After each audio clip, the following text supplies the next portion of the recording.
మళ్ళీ పోగా మళ్ళీ సంవత్సరాల నుండి కళ్ళల్లో ఉట్టులేసి ఎదురు చూస్తున్న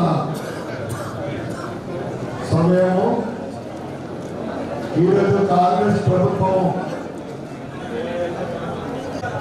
దేశ విధంగా దయచేసి ప్రశ్నలను ఫోటోలు కొద్దిగా ప్లీజ్ అంటే ఇంకా ఏమో అనిపిస్తారు దయచేసి ప్రశ్నలు సైడ్ 20 ఏళ్ల కాలం కావస్తా ఉంది. సాయి తీసుకుంటా అద్దు సాయి ప్రజాపాలన కాంగ్రెస్ ప్రభుత్వం వచ్చిన తర్వాత ప్రజాపాలన ఏర్పాటు చేసి దరఖాస్తు తీసుకోవడం జరిగింది. దాంట్లో ఇందరూ అర్థం చేసుకోవాలి. ప్రజలు ఇందు లేని వారు సుమారు 55,000 మంది దరఖాస్తు చేసుకోవడం జరిగింది. ఈ కార్యక్రమంలో నేర్చుకున్న పెద్దలు సెక్రటరీ గారికి మహేశ్వర రావు గారికి చైర్మన్ అన్నా షబీరన్న మహేష్ కుమార్ అర్బన్ నియోజకవర్గం దురదృష్టం ఏంటంటే 11 సంవత్సరాల నుండి అప్పటి టీఆర్ఎస్ ప్రభుత్వము 9 సంవత్సరాల పరిపాలనలో ఒక్క డబ్బులు పెట్టుకున్నాడు ఇదే పరిస్థితి. అప్పటి మన ప్రభుత్వం వచ్చిన తర్వాత ప్రజాపాలన పెట్టిన తర్వాత ఈరోజు 225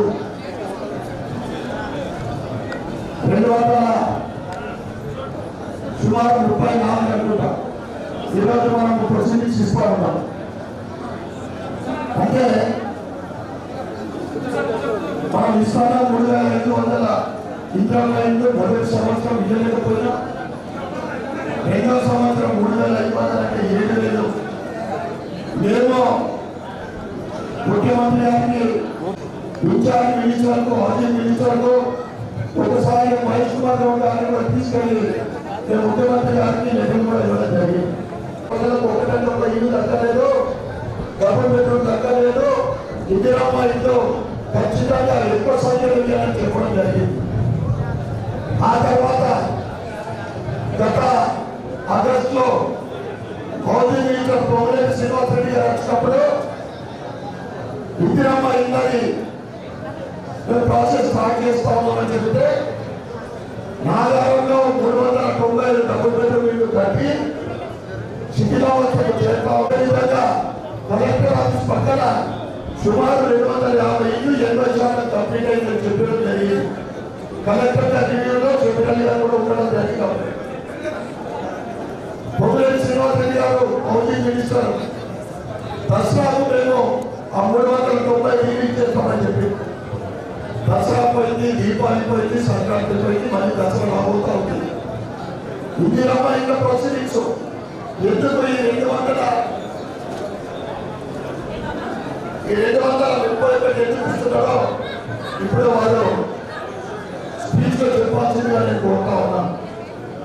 3,500 ఇల్లు మన మార్చిలో బడ్జెట్ సమావేశంలో అసెంబ్లీలో నేను వినిపించడం జరిగింది. స్పీకర్ గారికి ద్వారా ముఖ్యమంత్రికి నేను కోరడం జరిగింది. అదేవిధంగా పొంగులేటి శ్రీనివాస్ రెడ్డి గారికి ఖచ్చితంగా మీరు గత సంవత్సరం ఇస్తున్న 3,500 ఇల్లు ఈ 3,500 ఇల్లు తప్పకుండా అయ్యాలి. సర్వే తర్వాత కూడా 700 పైచీలకు 730 లబ్ధిదారులు అంటే జాగా ఉన్న వాళ్ళు. కానీ కాంగ్రెస్ ప్రభుత్వము హామీలలో ప్రతి పేదవాడికి ఇస్తానని చెప్పి ఇప్పుడు జాగా ఉందని చెప్పి సంతోషమే. కానీ అర్బన్లో జాగా ఉన్న వాళ్ళు చాలా తక్కువ మంది ఉంటారు. అర్బన్లో జాగాలు ఉన్న వాళ్ళు చాలా తక్కువ మంది ఉంటారు. నేను అర్బన్ జాగా కొనాలంటే కనీసం 15-20 లక్షలు కావాలి. ఇక్కడ ఈ విషయం కూడా నేను హౌసింగ్ మినిస్టర్ గారి దృష్టికి తీసుకురావడం జరిగింది. మీరు జాగాలతో పాటు 3,500 ఇల్లు భర్తీకి ఏ విధంగా ఇస్తారా? నా అర్బన్ నియోజకవర్గానికి తప్పకుండా అయ్యాలని నేను కోరడం జరిగింది. మినిస్టర్ గారు కూడా తప్పకుండా స్పందించి తప్పకుండా 3,500 ఇస్తామని చెప్పి కూడా ఈరోజు కేవలం 200 నిజంగా ఒకవైపు సంతోషం ఉన్నా కానీ ఒకవైపు నిజంగా దుఃఖకరమైన విషయం. 11 ఏళ్ళ నుంచి ఒక్కరికి కూడా రాలేదు, ఒక ఇల్లు రాలేదు, డబ్బులు ఇల్లు రాలేదు. అదే పక్కన నియోజకవర్గం పాల్గొనలో 10,500 ఇచ్చారు. ఏ పాపం చేసుకుంటారో ఆత్మహత్య చేస్తారు పేదలు. ఎందుకు ఒక డబ్బులు రాలేదు? 230 ఇంత పొలిటికల్ ఆఫీస్ ఇస్తాను. దయచేసి నేను ఇక్కడ ఉన్న పెద్ద ఆయన బీసీసీ అధ్యక్షుడు, తర్వాత ఎమ్మెల్సీ గారు కూడా వారికి కూడా ముఖ్యమంత్రి గారితో నాకు సంబంధాలు ఉన్నాయి. తప్పకుండా 3,500 నేను ఇప్పుడు కలెక్టర్ గారు చెప్పిన మీరు ఆన్లైన్ కాకుండా ఆఫ్లైన్ కూడా అప్లై చేసుకోమని చెప్పింది. తప్పకుండా కొన్ని కండిషన్స్ సడలింపు చేసి కూడా ఇస్తామని చెప్పి మళ్ళీ 700 చిల్లరపోయి 600 చిల్లర అన్నదిన్నా ఇప్పుడే ఒక కేవలం 230 ఇస్తా ఉన్నాం. ఇప్పటికైనా కానీ 2,000 3,500 ఇళ్ళు ఇది ఏ విధంగా ఏ కండిషన్ సడలించి అనేక మందికి గత ప్రభుత్వాలు లెటర్ ఇవ్వడం జరిగింది. ప్రభుత్వం తరఫున మీకు పాటిస్తున్నామని చెప్పారు. టేబుల్ సెట్ చేసుకొని ట్యాక్సులు కూడా కడతా ఉన్నారు. చాలా మంది ట్యాక్సులు కడతా ఉన్నారు. దానికి కూడా మేము ఎలిజిబిలిటీ తీసుకుంటామని చెప్పింది. కనుక ఇక్కడ ఉన్న పెద్దలకు నేను మరీ నేను కోరుతా ఉన్నా, అర్బన్ నియోజకవర్గంలో పేదల కోసము 3,500 ఇళ్ళు తప్పకుండా కేటాయించాలి. ఈరోజు ఇస్తున్న 231కి భర్తీ చేసి 3,500 ఇవ్వాలి. ఏ విధంగా మీరు ఇందిరమ్మ ఇళ్ళ క్వశ్చన్ చూపిస్తాడో మీరు ఆలోచించాలని నేను కోరుతా ఉన్నాను. అదేవిధంగా చాలా మంది ఎక్కడైతే పేదలు ఏదైతే డబ్బు ఉంటుంది ₹1,00,000 వేసుకొని బుక్ చేసుకొని మీరు ఫౌండేషన్ ఏమంటున్నారు, ఆ తర్వాత వర్క్ అయిన తర్వాత ఇందిరమ్మ ఇళ్ళ యాప్లో డౌన్లోడ్ చేసుకుంటే కొంతమందికి అంటే రూరల్ ఇక్కడ స్టార్ట్ కాలేదు, కొన్ని అక్కడ డౌన్లోడ్ చేసుకున్నాక కూడా ₹1,00,000 కూడా రావడం లేదు. సెకండ్ ఫేజ్ అయితే ఉందో మళ్ళీ ₹1,00,000 లెండర్ లెవెల్ కూడా కట్టుకొని ఇంకా యాప్ డౌన్లోడ్ కాలేదు కదా వారనుకుంటారు. ఇవన్నీ కూడా ఎక్కడ పేదలకు ఇబ్బంది కలగకుండా ఈ ఇంద్రమైన ప్రొసీడింగ్స్ మీరు 3,500 కేటాయించాలని, మీరు ఎవరికైతే కేటాయిస్తున్నారో వారికి ఏ స్టేజ్లో కూడా డబ్బు ఇబ్బంది కాకుండా ప్రభుత్వము విడుదల చేయాలని, ముఖ్యంగా గత వారము హౌసింగ్ మినిస్టర్ గారు చెప్పారు డబ్బులు బెడ్రూమ్లు ఎక్కడ ఉన్నాయో వాటికి మన అవసరం ఉంటే మరమ్మతులు లేదా ఇన్కమ్ మీదున్న ఇళ్ళని కంప్లీట్ చేసి డబుల్ బెడ్రూమ్ కూడా ఇస్తామని జరిగింది. కనుక రెడీగా ఉన్నాయి. ఇక్కడ 400 250 పైన కలెక్టర్స్ పక్కన ఉన్నాయి. ఇంకా కొన్ని బేసిక్ లెవెల్లో ఉన్నాయి. వాటిని కూడా కంప్లీట్ చేసి పేద లబ్ధిదారులకు డబుల్ బెడ్రూమ్లు దాంతో పాటు ఇన్కమ్ ఎక్కువ సంఖ్యలో ఇవ్వాలని నేను కోరుకుంటూ నాకు అవకాశం ఇచ్చిన అందరికీ కూడా ధన్యవాదాలు చెప్పుకుంటూ భారత్ మాతాకి రాష్ట్రపతిమైన నిజమైన పార్టీల ఖచ్చితంగా నిజమైన పేదలకు ఇవ్వాలని చెప్పిన వారి ఇద్దరికి మహేష్ కుమార్ గౌడ్ గారు కానీ చెల్లిగారి గారు కానీ నేను హృదయపూర్వకంగా ధన్యవాదాలు తెలియజేస్తూ, అలాగే నియామాబాద్ నగరంలో 750 లబ్ధిదారులు ఇందిరమ్మ హౌసింగ్ లబ్ధిదారులకు ముగ్గు వేయడానికి నిర్ణయం జరిగింది. కానీ ఈ రోజు ఇక్కడ 270 మందికి నియామక పత్రాలు ఇవ్వడం జరుగుతుంది. అలాగే మిగిలినవి కూడా హౌసింగ్ పీడీ ద్వారా కానీ మన మున్సిపల్ కార్పొరేషన్ ద్వారా కానీ లోకల్ ఎమ్మెల్యే గారు కానీ మేము అందరం కలిసి మళ్ళీ నెక్స్ట్ 1 వీక్ తర్వాత వారికి కూడా నియామక పత్రాలు అందజేయడం జరుగుతుంది. కాబట్టి ఎవరు కూడా ఆందోళన చెందాల్సిన అవసరం లేదు. ఖచ్చితంగా మన నియామాబాద్ నగరానికి చెందాల్సిన 3,500 మంది లబ్ధిదారులందరికీ పెద్దలు శబిరాని గారు కానీ మహేష్ కుమార్ గౌడ్ గారిని చొరవ తీసుకొని వారందరికీ అర్హులైన మహేష్ కుమార్ గౌడ్ గారిని మాట్లాడుతుందిగా కోరుతున్నాను. ఉన్నటువంటి మా డిసిసి అధ్యక్షులు మోహన్ రెడ్డి గారు, జిల్లా చైర్మన్ వేణు గారు, mines development corporation chairman Anil గారు, ఉర్దూ అకాడమీ చైర్మన్ రామన్ గారు, లైబ్రరీ చైర్మన్ రాజారావు గారు, వార్డు గారు,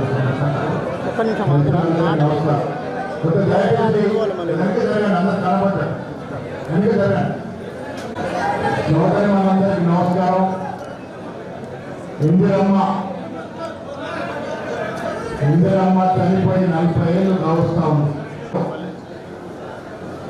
ప్రతి పేదవాడికి ఇల్లు ఇవ్వాలని ఈ స్కీమ్ ప్రారంభించినటువంటి ఘనత శ్రీమతి ఇందిరాగాంధీ గారు. అందుకే ఈరోజు ఇందిరమ్మని స్మరించుకుంటూ రాష్ట్ర ముఖ్యమంత్రి రేవంత్ రెడ్డి గారు బీద వాళ్ళకి ఇల్లు ఇచ్చే కార్యక్రమం పేరు ఇందిరమ్మ ఇళ్ళ పేరు పెట్టడం జరిగింది. ఎంత దూరదృష్టి, ఎంత ప్రేమ ఉంటే 40 ఏళ్ల క్రితం ప్రతి పేదవాడు ఆవిడ నైపుణ్యతకి, ఆవిడ దూరదృష్టికి ఇవాళందరం కూడా మనము జవాబు చెప్పాల్సిన అవసరం ఉన్నది. ఇందిరమ్మ కళ, ఇందిరమ్మ ఆకాంక్ష గుడిసెలు లేని భారతదేశం చూడాలని ఆ కళని సాకారం చేసేట్టుగా రాష్ట్ర కాంగ్రెస్ ప్రభుత్వం ముఖ్యమంత్రి రేవంత్ రెడ్డి గారు ప్రయత్నం చేసిన దశలో ఇల్లు లేని పేదవాడి అర్థం చేసుకుంటారమ్మా. ఇల్లు లేని పేదవాడికి ఇల్లు ఇవ్వాలనేది స్కీమ్లో ముఖ్య ఉద్దేశం. గత ప్రభుత్వం 10 ఏళ్లలో ఇల్లు ఎవరు చేయలేదు, డబ్బులు పేరు ఎవరు చేయలేదు. కానీ లబ్ధిదారులు సెలెక్ట్ చేశారు. ఎట్లా చేశారు? లబ్ధిదారులు ఎట్లా చేస్తున్నారమ్మా? నేను వీడైతే నా తమ్ముళ్ళకి, బామ్మలకి, అక్కపిల్లలకి, చెల్లపిల్లకి అందరికి ఇల్లు రాశారు. అవునా? కాంగ్రెస్ ప్రభుత్వం అట్లా చేయట్లేదు. అది షెడ్యూల్ బంధువైనా, సూర్యనారాయణ బంధువైనా మారదు. మా ఉద్దేశం నిజమైన పేదవాడికి ఇల్లు ఉండాలి. ఆ దశగానే మీరు ఇక్కడ సంఖ్య చూస్తా ఉన్నారు. అప్లికేషన్ల సంఖ్య వేలలో ఉన్నది. అప్లికేషన్ల సంఖ్య వేలలో ఉన్నది. కారణం ఏంటి? ఇల్లు ఉన్నవాడు అప్లై చేశాడు, కొంత బీదవాడు అప్లై చేశాడు, సగం ఉన్నవాడు అప్లై చేశాడు. మా ఉద్దేశం ఏంటి? నిజమైన పేదవాడు ఎవరైతే నిజంగా ఇల్లు లేదో వాడికే ఇల్లు రావాలి.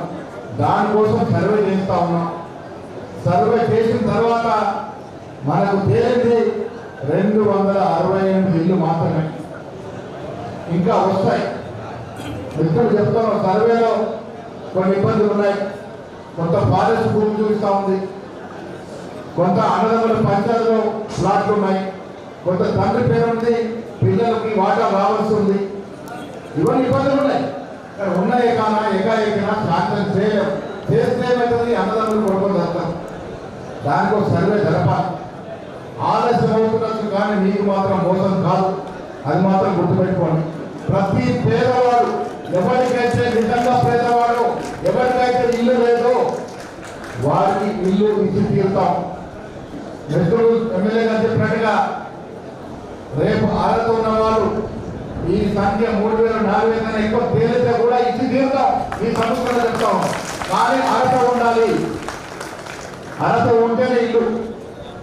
మా సాయంత్రం అందా అని చెప్పాడు, మా డ్రైవర్ గిల్లి అంటే ఇచ్చేది లేదు. ఆ డ్రైవర్ గిల్లు లేకుండా ఇస్తాం. అట్లా ఇస్తే పెద్దది నిజంగా ఇల్లు లేని వారికి మోసం జరుగుతుంది. ఆ కార్యక్రమం జరగద్దనే పారదర్శకతో నిష్పక్షంగా నిజాయితీగా ఇస్తా ఉన్నాం. లబ్ధిదారులు కూడా చెప్తా ఉన్నాం. మిత్రులారా, ఎవరైనా డబ్బు అడిగితే మాకు చెప్పండి, మా పట్టాలకు చెప్పండి. ఇది ఉచితంగా ప్రభుత్వం ఇస్తున్న స్కీమ్. ఎవరి నజరానా, ఎవరి పైనవి, ఎవరి అవసరం అయితే ఇట్లా. ఇది ఇందిరమ్మ చచ్చిపోయి కూడా మీకు ఇల్లు ఇస్తుంది. ఇందిరమ్మ ఇస్తున్న ఇల్లు కాబట్టి ఎవరికి న్యాయ పైన ఇచ్చేది లేదన్నమాట కూడా ఈ సందర్భంగా చెప్తాను. బ్రోకర్లు చాలా కలిసి డబ్బులు అడిగితే మాకు చెప్పండి. ఉచితంగా పేదవాడికి ఇల్లు అంటే మా కార్యక్రమం. ఆ భావనలోనే ఇస్తా ఉన్నాం. దోచుకుని ఉంటే ఎమ్మెల్యేగా సూచించినట్టుగా తప్పకుండా ముఖ్యమంత్రి గారు మాట్లాడతాం, రెవెన్యూ మినిస్టర్ హౌసింగ్ మినిస్టర్ గారికి మాట్లాడతాం. ఏమైనా సరియాల్సిన అవసరం ఉంది. నిజంగా పేదవాడి నుండి ఏదైనా టెక్నికల్ కారణంగా వాడికి ఇల్లు వస్తుందంటే దాన్ని ఏ రకంగా సరియాలో ఈ మీటింగ్ తర్వాత నేను చెప్పిరాజు గారు మినిస్టర్ గారికి మాట్లాడతాం. సరి చేసే ప్రయత్నం చేద్దాం. నిజమైన పేదవాడికి ఇల్లు ఇల్లాలి రావాలనేది నా కోరిక. ఆ కోరికలు ఎన్ని వేల కోట్ల ఖర్చు అయినా ఎన్నికి పోయేది లేదు. నేను కళ్యాణ లక్ష్మి పెట్టుకుంటే కార్యక్రమం చెప్పిన పార్టీలు వేరైతే బీజేపీ ఎమ్మెల్యే ఉన్నాయి ఇక్కడ, నేను కాంగ్రెస్ వాళ్ళకున్నా, ఎంఐఎం ఉండొచ్చు, ఎవరున్నా పార్టీలకు సంబంధం లేదు. ప్రజలు పేద ప్రజలే నాకు సమానం. పేద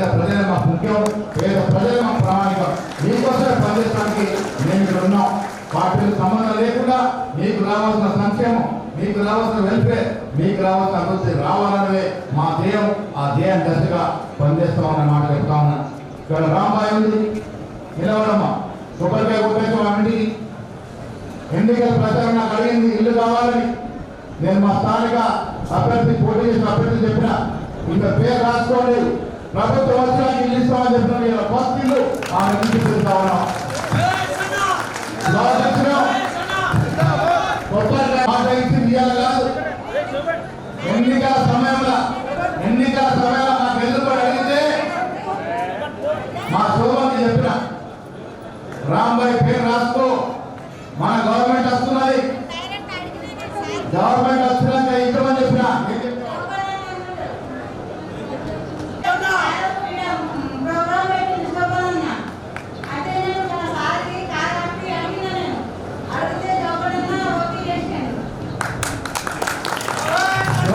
చెప్పిన రాసుకో, ప్రభుత్వం వచ్చినాక పేద ప్రజలను ఆదుకుందాం, ఇల్లు ఇద్దామని మాట. ఆ ఇచ్చిన మాట ప్రకారం చెప్పారు గారు నేను గణపాల సంవత్సరాల్లో మొట్టమొదటి ఇళ్ల పట్ట ఆమెస్తున్నాం, 5 లక్షల రూపాయలు ఆమె ఉన్నాం.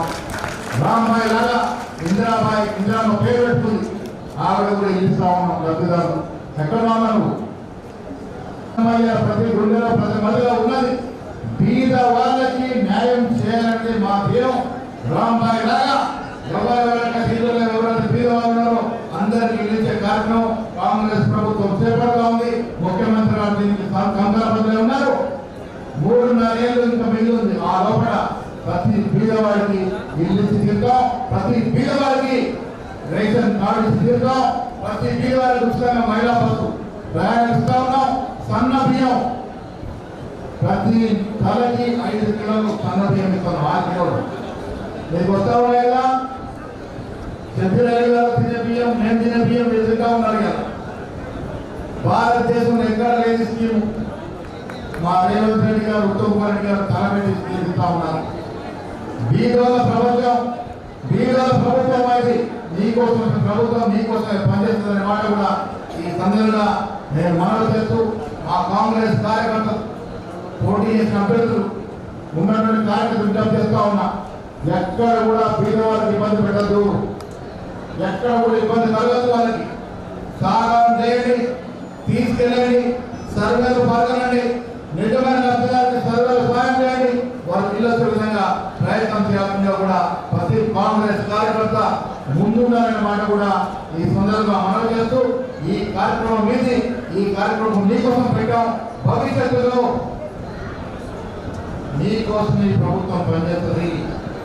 మీ కడుపు నిండితేనే మాకు మోక్షం ఉంటుందనే మాట కూడా ఈ సందర్భంగా మనవి చేస్తూ ఉచిత బియ్యం కానీ, సన్న బియ్యం కానీ, ఉచిత బస్సు కానీ, రైతులకి రైతు బంధు కానీ, రైతు బీమా కానీ, సన్నమైన బియ్యానికి బోనస్ కానీ రకరకాలుగా ప్రభుత్వం సంక్షేమ కార్యక్రమాలు ఇస్తా ఉన్నది.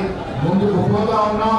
పార్టీల కట్టడం మీ అందరి నాటుకోవడమే వేదిక పైన మా అందరి యొక్క కర్తవ్యం అన్నమాట కూడా ఈ సందర్భంగా మనవి చేస్తూ మీ అందరికి కూడా మరొకసారి ధన్యవాదాలు తెలియజేస్తూ జై ఇందిరా, ఇందిరమ్మ రాష్ట్రం, ఇందిరమ్మ రాష్ట్రం, జై కాంగ్రెస్. ఇల్లు లేని వాళ్ళకు ఇల్లు ఇచ్చే కార్యక్రమాలు ఈ అధ్యక్షత తీసుకున్న రుణా చైర్మన్ చేస్తున్న వారు మహేష్ కుమార్ గౌడ్ గారు, అలాగే రత్నాకర్ గారు, మరియు ఇంకా మరి చైర్మన్ అనిల్ కుమార్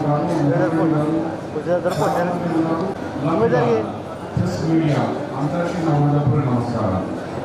ఎక్కువ సమయం తీసుకోకుండా ఈరోజు కేవలమా కాంగ్రెస్ పార్టీ ఏంటంటే ఎవరికి వాళ్ళు కట్టారు. ఇంద్రమ్మ అంటేనే పేదోళ్ళు, ఇంద్రమ్మ అంటేనే ఇల్లు పిలిచాలని పేరు ఇంద్రమ్మ. ఈ కార్యక్రమం కూడా కాంగ్రెస్ పార్టీ ఇంద్రమ్మ పేరు మొదలుపెట్టింది. ఇక్కడ ఇల్లు లేని వాళ్ళకు నాకు ఇన్ఛార్జ్ మినిస్టర్ గారికి అందరికీ 3,500 ఇల్లు ఈ సంవత్సరం మనకి మంజూరు వచ్చింది. 3,500. ఈరోజు 262 మందికి ఇస్తున్నాం. ఇప్పటికే దాదాపు 900 మందికి శాంక్షన్ క్లియర్ అయింది. దశల వరకు ఇస్తాం. కానీ 900 పోయినా ఇంకా 2500 400 ఉన్నాయి. మరి నేను ఏమంటున్నామంటే ఇప్పుడే రాజకీయ పాపం చెప్పారు సమస్యలు ఉన్నాయని. ఎక్కడ కొన్ని సమస్యలు ఉన్నాయో దాన్ని హౌసింగ్ మినిస్టర్కు హౌసింగ్ डिपार्टमेंट वालों కూర్చొని చిన్న చిన్న రుసులు ఉన్నాయి. जहाँ थोड़े मसाइल है, कहीं जमीन का पेपर नहीं है, कहीं कोई जमीन के अंदर थोड़ा झगड़ा है, कहीं गवर्नमेंट का पेपर नहीं है, वो तमाम को हम हल करेंगे. आप लोग कोई चिंता मत करो. 3500 घर सैंक्शन है. अभी तक पहला स्कीम जमीन नहीं है. जिसको जमीन है उनको घर 5 लाख, जिसको नहीं है हम अभी कलेक्टर साहब से बात करके आ रहे हैं कि देखो दूर में कहाँ लेआउट बनाकर जमीन डेवलप करेंगे, प्लाट बनेंगे. वो प्लाट में सड़क रहेंगी, इसके अंदर मोरी रहेगी, लाइट रहेगी, पीने का पानी रहेगा. అలాంటి ఒక మోడల్ ప్లాన్ తయారు చేసినందుకు కలెక్టర్ గారికి, ఆర్డీఓ గారికి, కమిషనర్ గారికి ఆల్రెడీ చెప్పిన మీటింగ్లో మీరందరూ వీళ్ళకు ల్యాండ్ చూపించండి. అందరికి ల్యాండ్ లేదు. 3000 4000 ఇచ్చినా మనకి లాభం లేదు. ఎప్పటి వరకు మన ల్యాండ్ ఉంటేనే మనం గ్రామాల్లో అంటే అనుకుంటున్నాం. కానీ టౌన్ కష్టం. ఇట్లా చేస్తున్నాం, ల్యాండ్ ఎక్విజిషన్ చేస్తాం. లేకుంటే గవర్నమెంట్ ల్యాండ్ ఉంటే గవర్నమెంట్ ల్యాండ్ తీసుకుంటాం, పత్రాలు చేస్తాం. ఇల్లు దరఖాస్తు పెట్టుకుని మాకు ఇల్లు లేదు, కిరాయిగా ఉన్న వాళ్ళు ఇచ్చిన 38,000 మంది దరఖాస్తు ఇచ్చారు. अल्लाह 38,000 लोग घर नहीं वाले हैं, मगर हम दे रहे आज 262 दे रहे हैं. 900 घर ऑलरेडी मंजूरी आ गई. सेकंड फेज में धर्मवाद जाके दे रहा है. ఇవన్నీ ఉంది కాబట్టి నేను సమయం తీసుకుంటా. ఇవాళ మీరు అదృష్టవంతులు ఉన్నారు. आप लोग किस्मत वाले हैं. आज 262 घरों को यहाँ पर यादव संगम में आप लोगों को घर दे रहे हैं. हमारे महेश गौड़ साहब, हमारे विजय साहब, हमारे कॉर्पोरेशन चेयरमैन साहब आप लोगों को घर दे रहे. उसके बाद वहाँ पर ठहरना एक्ट में देंगे. हमारे महेश गौड़ बोले साहब 1 रुपया भी किसी को नहीं देना, ना हमारे कांग्रेस के वर्कर को देना, ना कोई अधिकारी को देना, कोई ऑफिसर को नहीं देना. ये आपका हक है. ये इंदिरा स्कीम में सीएम साहब सब वार्निंग दिए रेवंत रेड्डी साहब कि करप्शन बिल्कुल नहीं होना चाहिए. करप्शन को दूर ఉండండి. మంచి ఇల్లు కట్టుకోండి. మనం ఉండే ఇల్లు ఎవరికో కాదు. హారత్నికి ఖాళీ సర్టిఫికేట్ చదవైనా నాకు ఇల్లు కావాలి. అలాంటి అవకాశం ఇలా కాంగ్రెస్ పార్టీ ఇంద్రమ్మ రేవంత్ రెడ్డి గారు మన పిసిసి అధ్యక్షులు మహేష్ గౌడ్ గారు మీకు అందిస్తున్నారు. ఇలాంటి మీరు అందరు కట్టుకుంటారని చెప్తూ ఇప్పుడు సర్టిఫికేట్ పంపిణీ కార్యక్రమం చేసి సర్టిఫికేట్ అవార్డు ఇవ్వమని కమిషనర్ గారు హౌసింగ్ డిపార్ట్మెంట్